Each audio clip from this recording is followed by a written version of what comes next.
It was November 2004, and the city of Fallujah, Iraq, was a battlefield.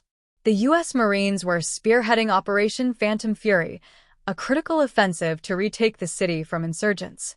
Among them was Sergeant James Harris, a seasoned squad leader with 3 tours under his belt. James sat in the cramped confines of an armored Humvee, gripping his rifle tightly. The roar of helicopters overhead and the distant thud of artillery filled the air. His squad of 8 men was tasked with clearing a section of the city infamous for insurgent activity. Each man in his squad was silent, their faces tense under their helmets. "This is it, boys," James said, breaking the silence. "Stick to your training, cover your sectors, and watch each other's six. We're getting through this." The squad gave nods and murmurs of acknowledgement. The first breach. As the Humvee rolled into the city, chaos greeted them. Black smoke rose from burning buildings, and the streets were littered with debris and abandoned vehicles. James signaled his team to dismount. The first building they approached was a 3-story concrete structure with shattered windows. Intelligence suggested it was being used as an insurgent stronghold. James motioned to Corporal Ruiz, the squad's breacher, to lead the way. Ruiz planted an explosive charge on the door and stepped back. "Fire in the hole," he yelled. The door blew inward with a deafening crack, and the squad surged inside. The air was thick with dust and the acrid smell of explosives. James took point, his rifle sweeping the room. "Clear," he called out as they moved methodically room by room. Suddenly, gunfire erupted from the second floor. Bullets ricocheted off the walls, forcing the squad to take cover. James barked orders into his radio. "Smith, Harper, suppressing fire on that window. Ruiz, with me, were flanking up the stairs." Ruiz followed James as they ascended the narrow staircase, their movements deliberate but swift. At the top, they encountered an insurgent reloading his rifle. James didn't hesitate. A short burst from his weapon dropped the man instantly. The rest of the floor was cleared in minutes. By the time the building was secure, James's heart was pounding, but he pushed the fear aside. There was no time to dwell on it. The ambush. As the squad regrouped on the street, they moved toward their next objective, an abandoned school building believed to house a weapons cache. The streets were eerily quiet, the kind of silence that made James's skin crawl. "Stay sharp," he muttered. Halfway down the street, the ambush came. An explosion rocked the ground, flipping a Humvee and sending shrapnel flying. James hit the dirt, his ears ringing. Insurgents opened fire from rooftops and alleyways, trapping the squad in a deadly crossfire. "Cover. Find cover," James yelled, pulling Ruiz behind a burned-out car. The squad returned fire, but the enemy was well-positioned.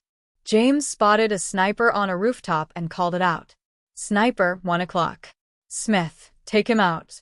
Private Smith, the squad's designated marksman, steadied his rifle and fired.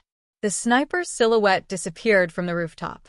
The firefight dragged on, each second feeling like an eternity. 2 Marines were hit, non-fatal wounds, but they were losing blood fast. James called for a medevac, knowing it would take time to arrive. "We're pinned down, Sarge," Ruiz shouted. James assessed the situation. They couldn't stay in the open. Spotting an alleyway that led to a better vantage point, he made a decision. "Ruiz, Harper, lay down suppressing fire. Smith, you're with me. We're taking that alley and flanking them." Under cover of gunfire, James and Smith dashed into the alley. They moved quickly, weaving through rubble and debris until they reached a position behind the insurgents. From there, they unleashed a devastating attack, catching the enemy off guard. The tide turned, and within minutes, the insurgents were either dead or retreating. The cost of victory. The squad regrouped, their faces grim. 2 men had been injured, and they carried the weight of those who wouldn't be returning home from earlier skirmishes. The medevac arrived, and the wounded were evacuated, but the mission wasn't over. "We keep moving," James said. "We finish this." The school building was their final objective. As they approached, James noticed tripwires at the entrance, booby traps. He signaled for his explosives expert, Private First Class O'Connor, to disarm them. Inside, they found the weapons cache, crates of ammunition, rifles, and improvised explosives. James radioed command to report their success. "Good work, Sergeant," came the reply. "Hold your position. Extraction is en route." Reflections. As they waited for extraction, James leaned against a wall, exhaustion finally catching up with him. The city was quieter now, the sound of distant gunfire fading. "Hell of a day," Ruiz said, sitting beside him. James nodded. "We did good, though. Made a difference." Ruiz looked at him. "You really believe that, Sarge?" James didn't answer immediately. He thought of the lives they had saved, the insurgents they had stopped, and the sacrifices they had made. "Yeah," he said finally. "I do." The helicopter arrived, and as James climbed aboard, he took one last look at the city. Fallujah was still a war zone, but they had taken a step toward peace. For James and his squad, the mission was over, but the memories of that day and the brothers they had lost would stay with them forever.